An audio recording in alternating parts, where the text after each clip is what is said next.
Hi everyone, welcome back to my tiny house in the forest. On this rainy Wednesday, I think it is the perfect weather to be sitting inside and talking about this topic that I have been wanting to talk about for some time now. And it is obviously the topic of prepping. Because I think it is a topic that we can't ignore talking about, because it's becoming increasingly relevant to talk about. And in this video I will talk about the 3 strategies that I have applied to my household in terms of prepping. So the reason that I even talk about it is that the other day I got an email from my government, the Danish government. They have just started a new ministry of national security and preparedness, or maybe contingency awareness you could call it, or prepping even. And they sent, on the very same day, they sent us this email about how to be properly preparing for any kind of national catastrophe or emergency. And it could be like cyberattacks from, we have a very aggressive neighbor in Russia, or it could maybe also be China, but it could also be like weather events that will put our infrastructure out of business for some time. So what they are advising us to as citizens is to be preparing for 3 days to so that we can be self-sufficient with water and food and medicine, and also electricity, obviously, because then the government will have more resources allocated to be helping the ones that are in most dire need. So we need to be a little bit more prepared for all of these national threats that could harm our nation. And the best way, I think, to do that is to know in your own household that you can take care of yourself before you take care of others. So that is why I will talk about these 3 strategies for prepping in this video. So my number 1 strategy for prepping is to have a relatively self-sufficient household. And obviously I live off the grid, so in case of any kind of national emergency I can do well for quite a long time, because I can generate my own water when it rains for eating and drinking. I can generate electricity from my solar panels. I have food in my garden, and I have also bought some food like canned goods on sale in the supermarket whenever I can, and I do that regularly. And then of course I can heat my house with the wood from my forest. So in case of any kind of emergency, I can meet all the basic needs for comfort that I have in terms of shelter and food and warmth, and actually also electricity for lighting and such. So I think you would need as your first strategy to have the most basic human needs covered within your household, if you're able to do so. So in your household, I think it is always a very good idea to not only be relying on one resource, but having several backup options. Most people can, if the water supply runs dry for some reason or gets polluted, most people with a roof can collect rainwater.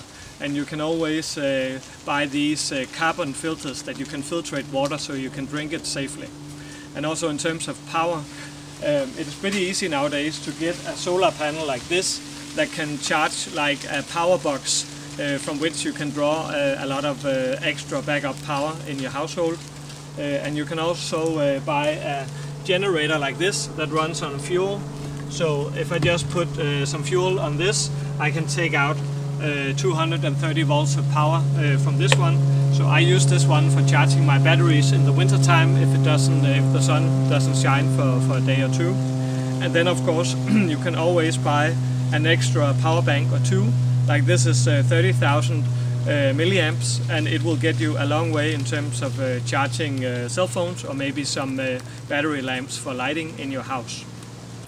And of course, a very important aspect of my food security is my forest garden, because out here I can produce some of the very vital foods that I need to survive for a longer time, like potatoes and beans that have calories and proteins, and also bog coal like this one, perennial bog coal, that has a lot of fibers and vitamins in it.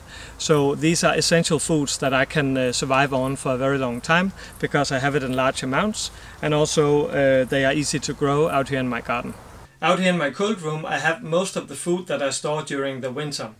Normally I store food out here just to save money, because when I produce some of my own food myself, or buy it in bulk in the supermarket if it's on sale, then I can save a lot of money during the winter. But it is also a part of my contingency plan to be surviving for a longer time if in case of any kind of emergency.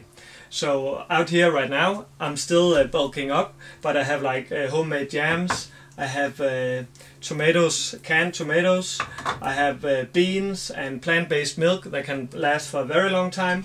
I have juices that I produce from local berries. I have dried mushrooms, obviously, and pickled squash and pickled tomatoes and stuff like that. So all the food out here can last me a very long time. And I also have like pasta and rice in this box that obviously also goes a very long way. But right now I need to be stocking everything up because winter is coming. I need to be preparing, and also I'm running quite low on most of my basic items.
My second strategy for prepping is to have a mobile device that I can survive in for some days if I need to be on the go for some reason.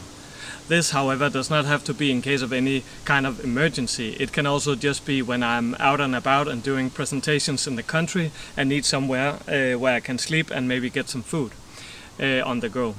And also, actually, I'm right now planning to make a hiking trip to Norway, which is a very mountainous country.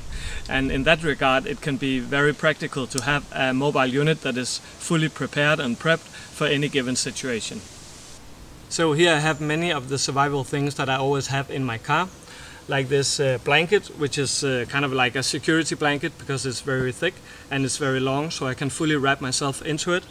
And an extra blanket for my dog, and then of course you always need a first aid kit, and then I have a foldable basket for my dog and also an extra soft blanket for him, and then I have my inflatable sleeping mattress and my 3-season sleeping bag and my 2-person tent, or maybe a tent for a man and his dog.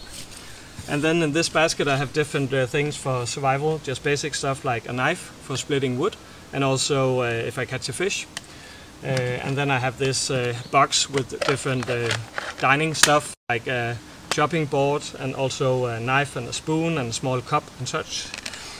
And then I have this very ingenious foldable kitchen, which has like pots and pans and runs on ethanol. So it doesn't weigh much, so I can always take it with me, and it's super practical. And then of course 1 liter of ethanol. And then I have some water for my dog.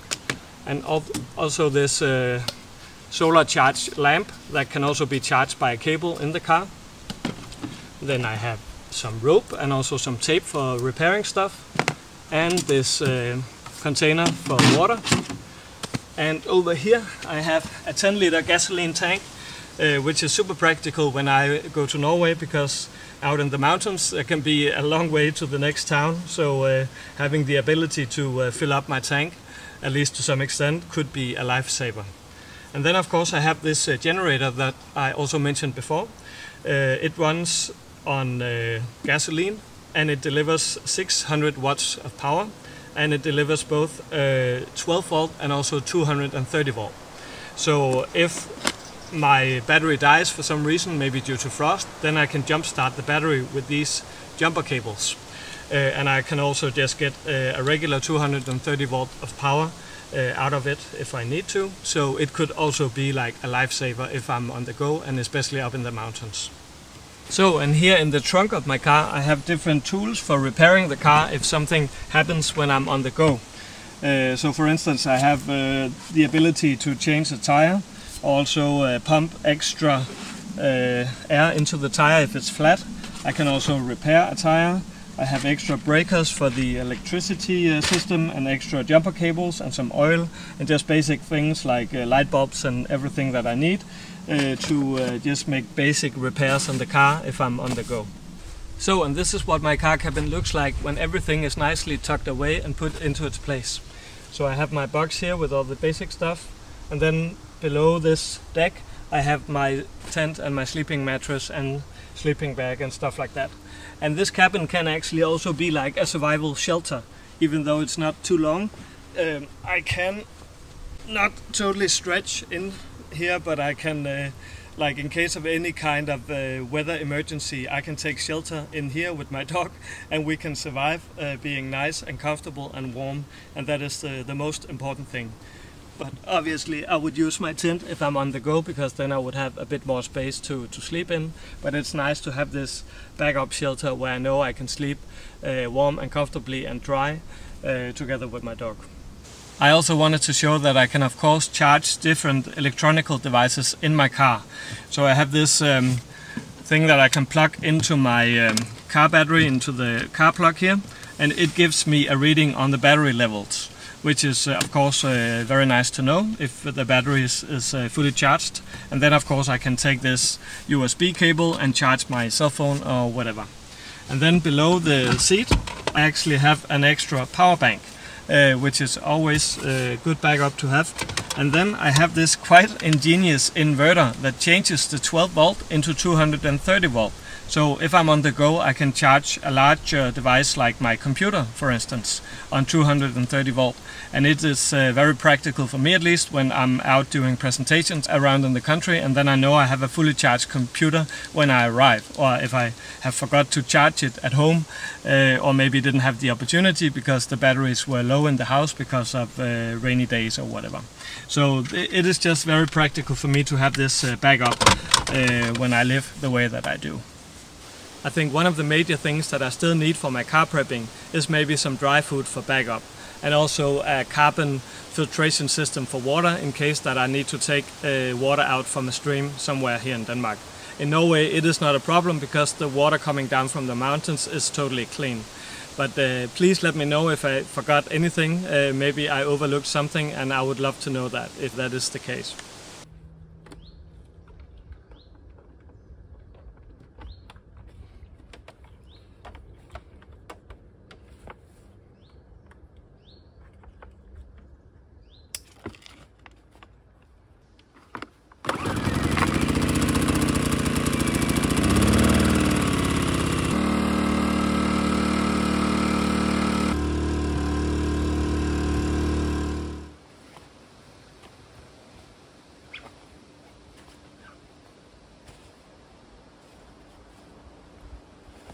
But let's say that I suddenly find myself in an emergency in which I'm forced to leave my house and my car and only able to carry with me what I can have on my back.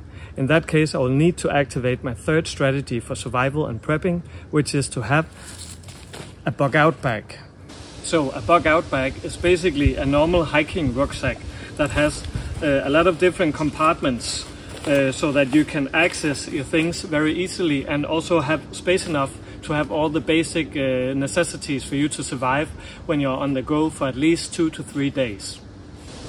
So here I've laid out the different things that I have in my bug-out bag, which is not much, but it is very intentional because I don't want my bag to be too heavy when I'm on the go. So it is the most essential. So over here I have some different food, like dried food. I have some coffee, I have some chocolate bars and some dried fruit. So this is just basic food for survival. And then I have my kitchen dining set with a spoon and a fork and knife and a little plate. And I have my ingenious mini kitchen, which is super practical because it has like a mini burner. And then I can cook water in this and use the pan as a lid, and thereby creating most meals in this little kitchen. And then I have some water for cooking, some water for drinking when I'm hiking, and then some ethanol as a fuel for the mini cooker. And then I have some sticks for heating or for lighting a fire if I need dry wood. And then also, I have water for my dog here. And then on the next level I have more practical utilities, which is obviously a knife. It's a fishing knife, so it's sharp, but it can also split wood. Then I have a multi-tool, I have some binoculars, then I have a small axe, which can be very practical if I need to get some wood in the forest or take down some sticks if I'm to build a shelter or something. Then I have a compass, a headlight, I have some cord if I need to build something, I have a small lamp, and I have my battery bank, my power bank. And then up here I have my sleeping bag. This is a winter edition. And then I have a summer edition, so I can just choose whatever I want to have in my bag. And then I have an inflatable sleeping mattress. And then over here I have some towels, some mini towels that are also super practical. And then a tarp, so if I am to make a shelter all of a sudden, then I can use this green tarp, which is not easily seen from the outside because it's green, at least if I'm in the forest. And then on the top level here I have some woolen socks and some undergarments, some long and some regular short ones. And then I have two woolen shirts, and behind that I have some like just some basic medical stuff and also stuff for sanitizing and stuff like that.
So this is what a bug out bag looks like.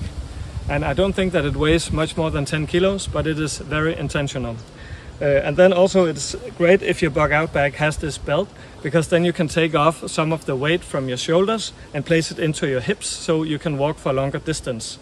And then you should always pack the bag so that the heavy items are placed up against your back, so that the point of gravity doesn't like drag your back outwards, because it's a bit exhausting to walk like that. And then also it's very important that your bug out bag has some different compartments like this one, because then you can know exactly where to find everything in a low light situation. So I have always packed like my clothing to the one side, the food to the other side, major items like mini cooker and the sleeping bag is in the middle, medical stuff is up in the top together with the electronical stuff, and so on. So I always know where I can find everything in this bag, and I've used it for like 20 years now. So this is I think the best way to make a bug out bag: light, easy to move, and also packed correctly. So these were my 3 prepping strategies for surviving for a shorter or a longer period of time during some kind of national crisis and emergency. However, I know that most of you are not living off the grid like I do, but still I think you can apply most of the general ideas and principles into your own household and lifestyle.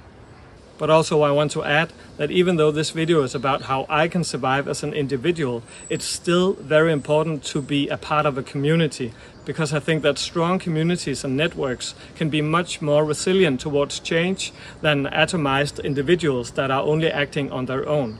So maybe strong communities can be like a 4th prepping strategy, really, just to know people around you and be organizing in times of crisis. But anyways, I hope you found this video inspirational and maybe got some ideas as to how you can prep in your own household. See you again next time.